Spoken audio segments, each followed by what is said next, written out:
천사 가브리엘이 갈릴리 산골 처녀 마리아에게 나타나 말했습니다. 은혜를 받은 자여 평안할지어다. 주께서 너와 함께 하시도다. 은혜란 무엇입니까? 헬라어로 카리스라고 하죠. 영어로는 기프트입니다. 기프트가 뭐예요? 선물이죠. 예. 자격이 있어서 받는 선물이 아니라 주는 사람의 호의에 따라서 그냥 거저 받는, 공짜로 받는 선물을 은혜라고 표현합니다. 갈릴리 지역은 이스라엘의 북방의 변두리입니다. 그 중에서도 나사렛은 산골 중의 산골이었습니다. 이스라엘의 수도인 예루살렘도 아니고 약대상들이 몰려드는 무역의 도시 여리고도 아니고 항구 도시 가이사라나 아니면 휴양지 빌립보도 아니라 궁색한 산골, 예루살렘 서울에서부터 120km나 떨어져 있는, 외딴리 떨어져 있는 나사렛, 그 산골에 이제 막 결혼을 약속한, 결혼을 앞둔 무명의 한 처녀에게 천사가 나타난 것입니다. 2000년 전에 이스라엘 땅에 얼마나 많은 아가씨들이 그리고 여인들이 있었을까요? 특별히 수도였던 예루살렘 성에는 얼마나 우아하고 아름답고 또 기품이 있는 여자들이 얼마나 많이 있었을까요? 그런데도 하나님은 다 제쳐놓으시고 산골 무명의 처녀를 찾아오셔서 그에게 축복하신 것이었습니다. 한번 따라해 보실래요? 은혜를 받은 자여 평안할지어다.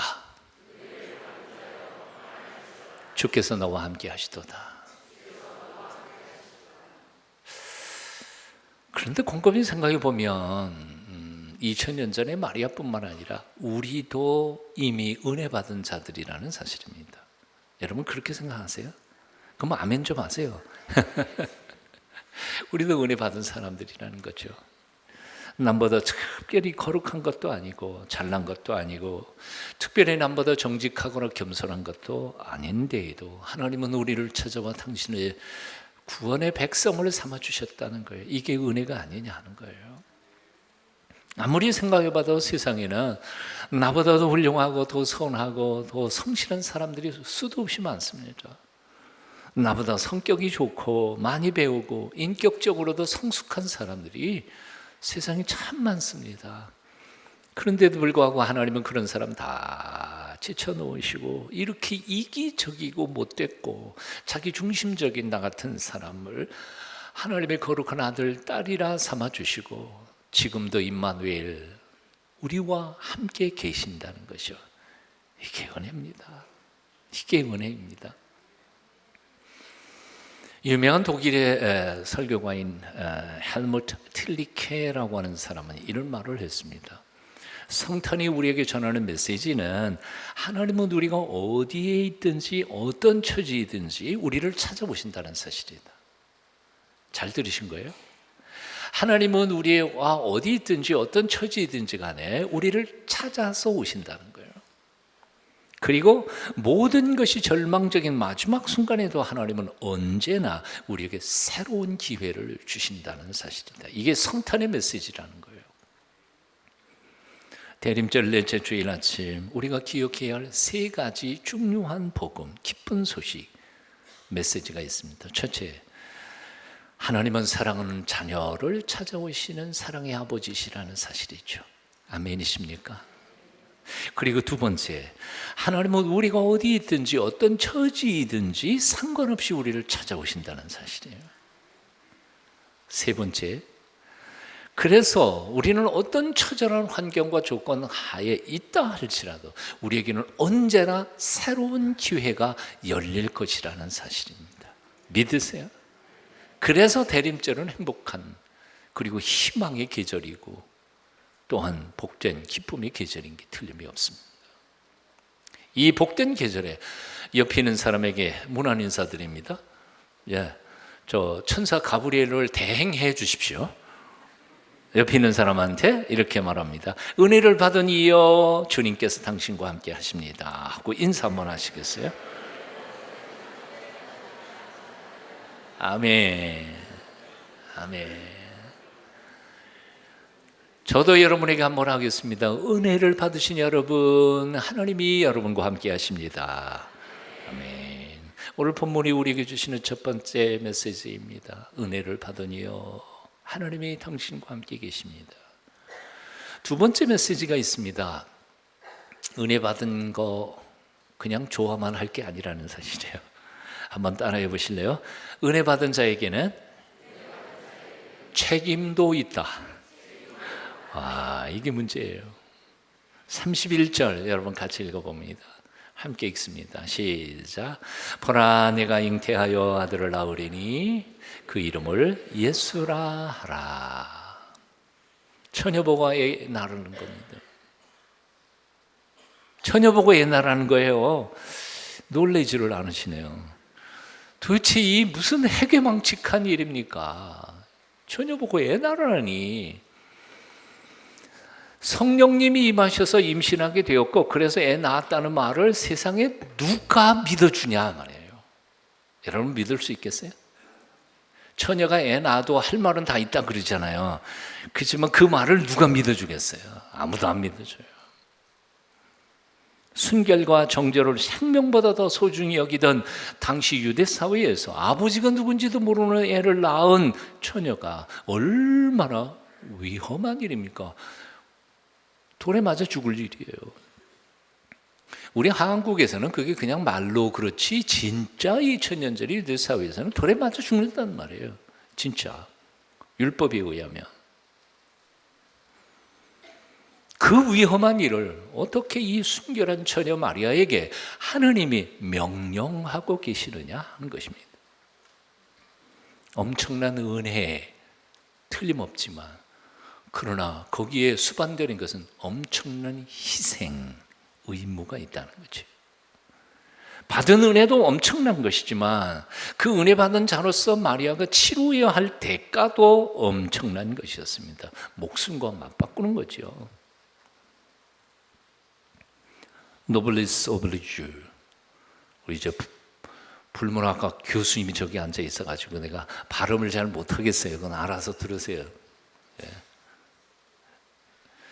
노블리스 오블리주, 오블리주인지 오블리겐지 모르겠어. 하여튼 그 주래요. 노블리스 오블리주. 귀족은 자기 특권만큼 의무를 행해야 한다는 뜻입니다.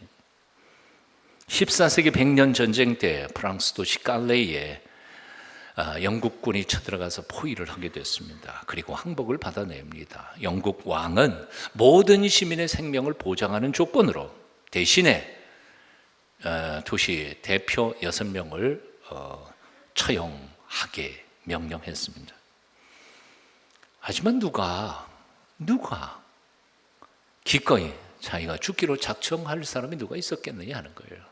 그런데 놀라운 것은 그 깔레 도시에서 가장 부자였던 생피에르라고 하는 사람이 나섰습니다. 나는 뭐 그동안 잘 먹고 잘 살았고 또 뭐 지금 죽어도 뭐 여한은 없다. 그래서 제일 큰 부자가 사실은 그게 제일 어렵지 않겠어요?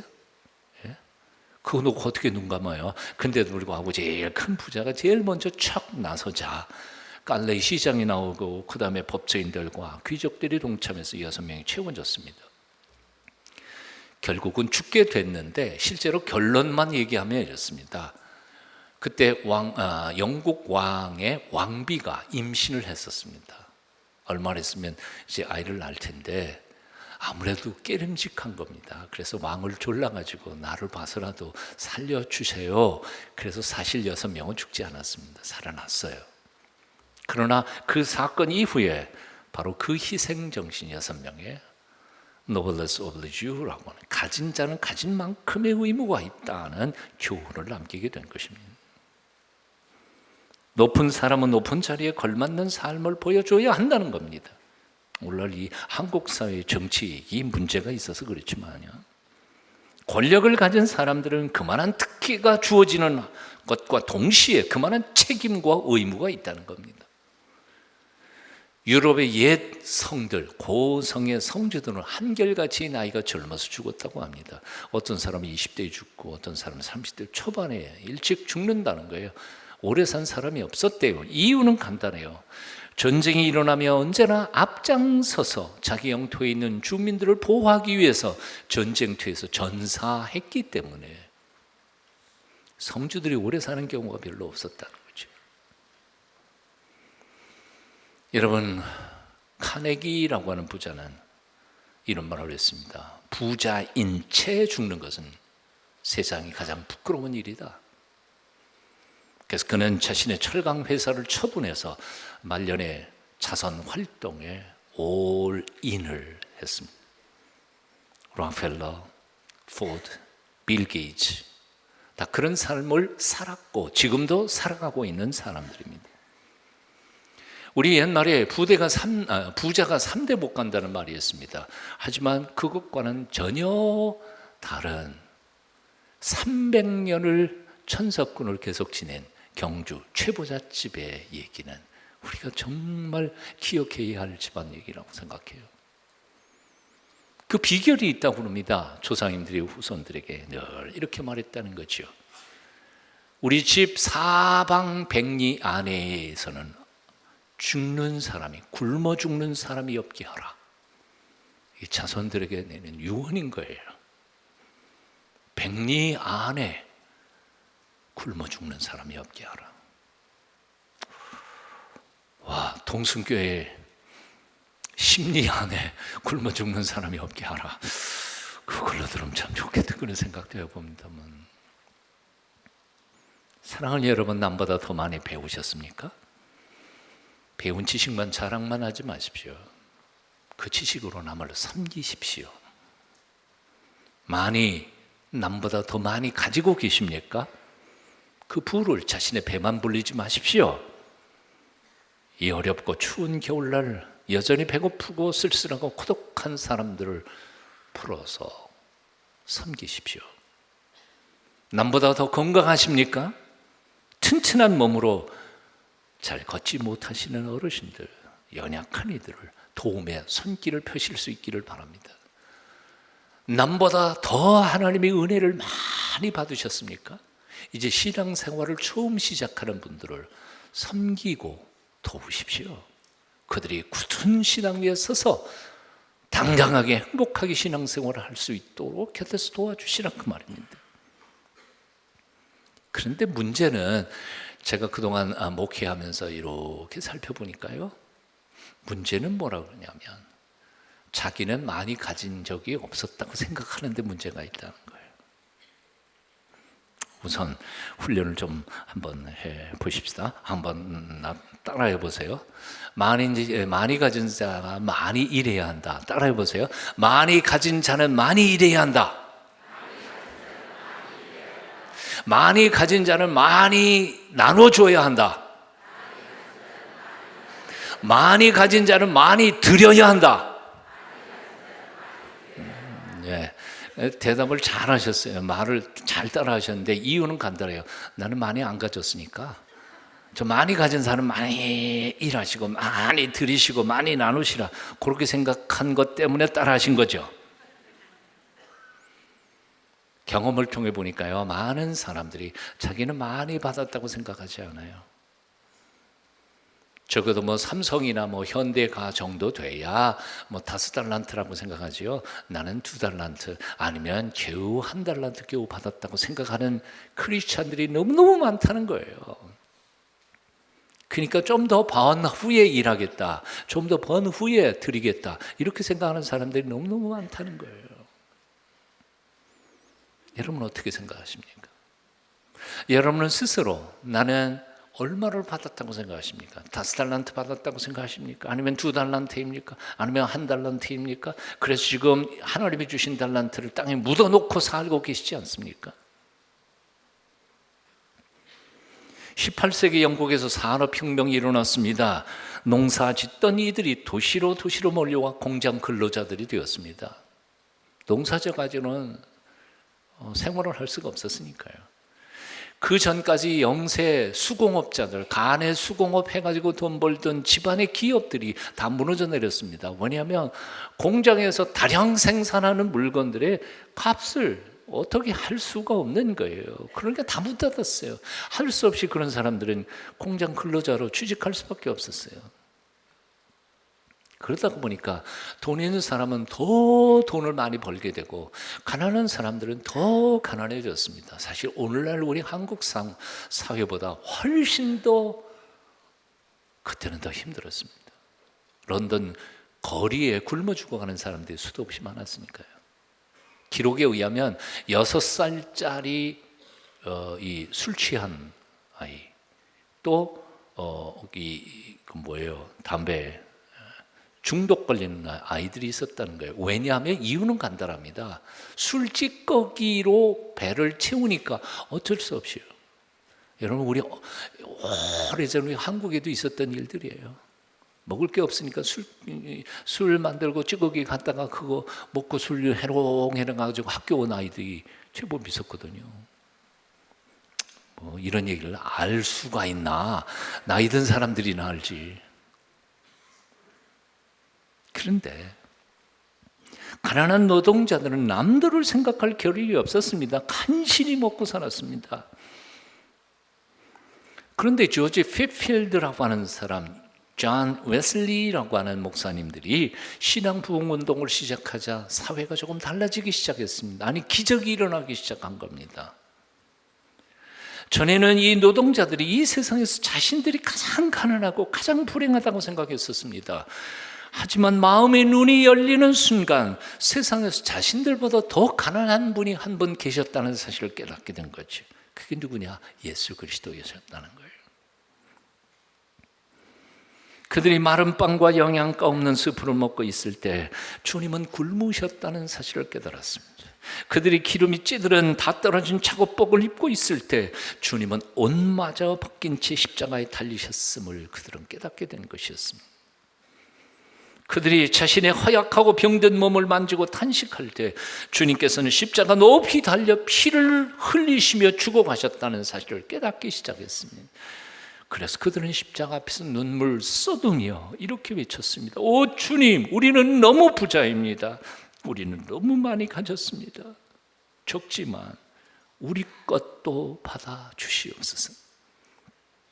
그리고는 그들은 예배 가운데서 즉석에서 1불씩을 헌금합니다. 한 달 생활비가 50불이었던 시절에 1불은 그들에게 있어서는 엄청난 큰 돈이었습니다.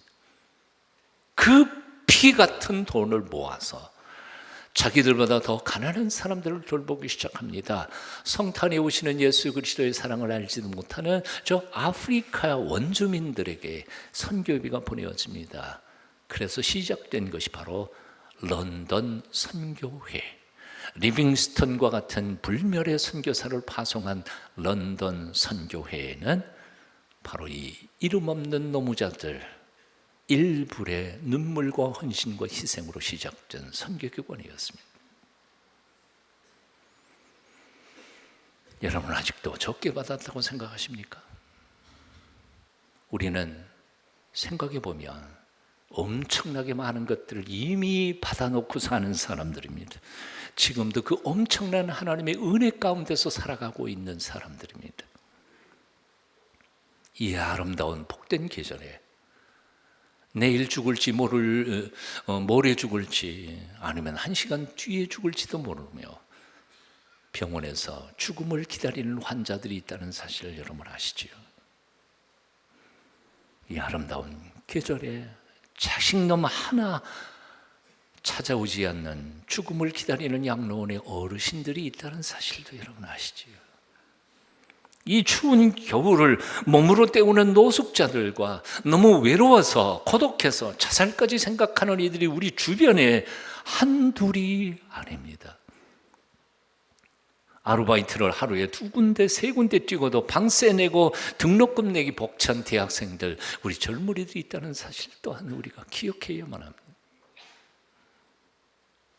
오늘 따뜻한 점심 한 끼 먹을 수 있다 해도 우리는 부자입니다.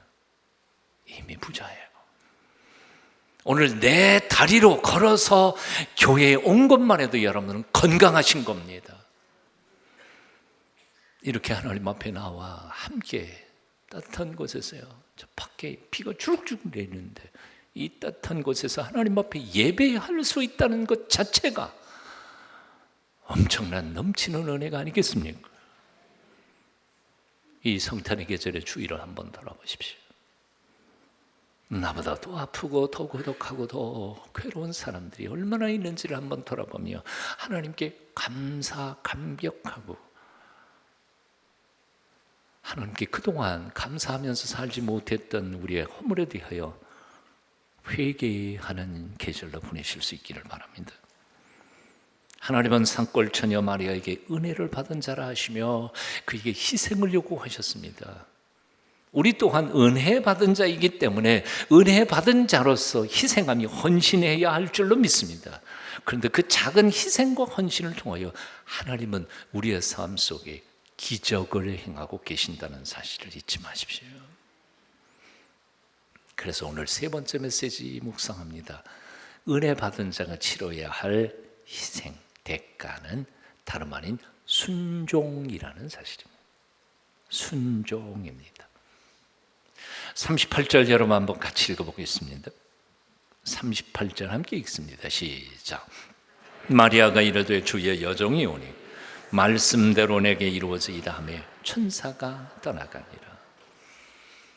가브리엘 천사는 마리아에게 이렇게 말합니다. 네가 아이를 하나 낳을 텐데 세상을 구원하는, 그래서 이름을 예수라고 해라. 얼마나 영광스러운 일입니까? 세상을 구원하는 구세주의 어머니가 된다는 겁니다. 그런데 이 마리아는 다시 뭐라고 고백해요? 주의 여종이 오니. 자기 종된 신분을 잊지 않았습니다. 조금 사람들이 높여주면요 기고만장해가지고 자기가 뭔지도 잊어버릴 때가 많아요. 그런데 마리아는 잊지 않았어요. 주의 종입니다. 종이 뭐예요? 주인이 말씀하시면 들어야지요. 들어야지요. 그러니 주님의 계집종입니다. 그렇죠? 제게 말씀하신 대로 그대로 이루어지기를 원합니다. 오늘날 한국 교회의 가장 큰 문제가 뭐라고 생각하십니까? 크리스찬들이, 성도들이 순종하지 않는다는 거예요. 하나님 말씀 앞에 순종하지 않아요. 아는 건 너무 많아요. 성경 통독도 많이 했어요. 교리도 빠삭해요. 말도 꽤 잘해요. 근데 문제는 그 말씀 앞에 순종하지 않아요. 이게 바로 한국 교회가 지금 타락한 이유입니다. 남미 우루과이 농촌의 한 작은 교회의 벽에는 이런 글이 걸려 있다고 합니다. 하늘에 계신이라고 기도하지 마라. 매일매일 땅에 있는 것만 생각하면서. 우리라고 말하지 마라. 언제나 지 혼자만 생각하면서. 나를 아버지라고 부르지 마라. 전혀 내 아들, 내 딸답게 살지도 않으면서. 이름이 거룩히 여김을 받으시오며 라고 하지 마라. 제 이름만 내려고 발버둥치면서. 나라가 임하시며 라고 말하지 마라. 오로지 황금만능의 나라만을 원하면서. 뜻이 하늘에서 이루어진 것처럼 땅에서도 이루어지게 하소서 하지 마라. 모든 것 내 뜻대로 되기를 바라면서. 오늘 우리에게 일용할 양식을 주옵시고 하지 마라. 죽을 때까지 양식 쌓아두려고 하면서. 우리가 우리에게 죄 지은 자를 용서한 것처럼 우리의 죄를 용서하소서 하지 마라. 여전히 아직도 마음 한구석에는 형제에 대하여 앙심을 품고 있으면서. 우리를 시험에 들지 말게 하시고 라고 하지 마라. 죄인 줄 뻔히 알면서도 매일 죄를 먹고 마시면서. 다만 악에서 구하소서 하지 마라. 악을 뻔히 보면서도 피하지 않으면서. 아멘 하지 마라. 주님의 기도를 진정 나의 기도로 바치지 않으면서. 사실 이 말은 우리로 하여금 정말 주님 가르친 기도를 절대로 할 수 없을 만큼 우리에게 경고하시는 경고장이십니다. 와, 우리는 그동안 얼마나 하나님 앞에 불순종하면서 살아왔던가. 오늘날 우리들은 하나님의 말씀대로 이루어지기보다는 내 욕심이 이루기를 바랄 때가 너무너무 많습니다. 말씀대로 이루어지는 것이 내게는 버겁다고 느낄 때, 그래서 말씀까지도 부인하고 거부할 때가 많이 있었습니다. 하지만 마리아는 주의 종이오니, 여종이오니 말씀대로 내게 이루어지소서 하고 기도하고 있습니다. 헬라어 문법에서 보면 어법상 이 말씀은 단순히 하느님이 말씀하셨으니 인간이 제가 어떻게 감히 거절하겠습니까? 할 수 없지요. 하느님 말씀대로 하세요. 이런 뜻이 아니라는 거예요. 즉 다시 말하면 수동적, 피동적인 고백이 아니라는 거예요. 에어리스트 과거라고 해서 이것은 희구법입니다. 그렇게 되어지기를 내 영혼도 갈망합니다. 그렇게 되어지기 위하여 내 목숨이 죽어야만 한다면 기꺼이 죽겠습니다 하는 고백까지 담겨져 있는 말이라 그 말입니다. 한번 따라해 보십시오. 기적은 순종을 통해서 나타난다. 순종하지 않으면 하나님의 기적이 나오지 않아요. 죽을 각오하고 가라 그러면 죽어라 그러면 죽는 흉내라도 내야 하나님의 기적이 역사하는 것이다 그 말이에요. 펠리칸이라는 새는 열대지방이나 아열대지방에 서식하는 물새 중에 하나인데요. 새의 특징은 여러분 사진에서 많이 보셨습니다. 부리가 이렇게 주머니가 달려 있잖아요. 그래서 새끼들이 어렸을 땐 고기 주머니에다 담아가지고 다니기도 하고요.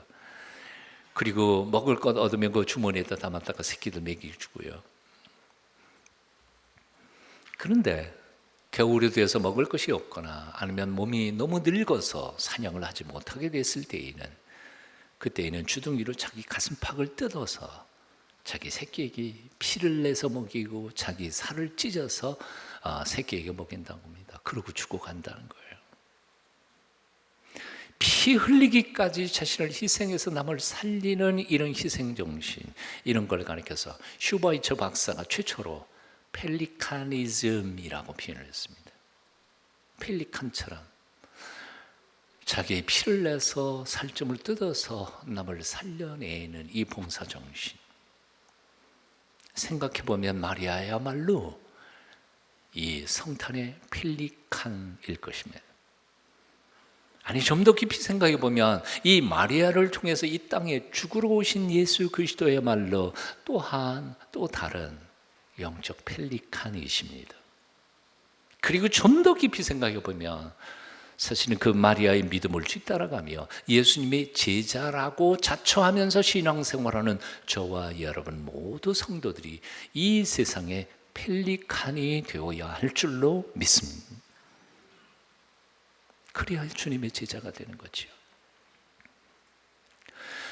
100여 년 전 조선 땅에 선교하러 와서 1년이 못 되어서 25살의 나이로 세상을 떠난 여자 선교사가 있습니다. 루비 캔드릭이라고 하는 여선교사인데요. 지금 양화진에 있는 그녀의 무덤 묘비에는 이렇게 새겨져 있습니다. 내게 줄 수 있는 1000번의 생명이 또 있다면 나는 조선을 위해 모두 다 드리겠다. 와, 이게 복음이에요. 사랑하는 여러분, 하나님의 전능하심을 믿으십니까? 하나님의 전능하심을 믿고 그 말씀의 섭리와 경륜을 믿으신다면 오늘도 담대히 그 말씀대로 내게 이루어지기를 소원합니다. 열망합니다. 하나님 앞에 온전히 헌신하는 이 복된 날 되시기를 축원합니다. 기도하겠습니다. 자신의 가슴을 뜯어 새끼들의 생명을 살리는 펠리칸처럼 죽어마땅한 우리를 구원하기 위하여 십자가 높이 달려 죽으신 주 예수님, 고난 받을 줄 빤히 알면서도 말씀대로 내게 이루어지이다 했던 마리아처럼 그렇게 우리도 주님의 뜻을 우리의 삶 속에 온전히 이루면서 살아갈 수 있도록 우리에게 믿음 주시옵소서. 예수님 이름으로 기도합니다. 아멘.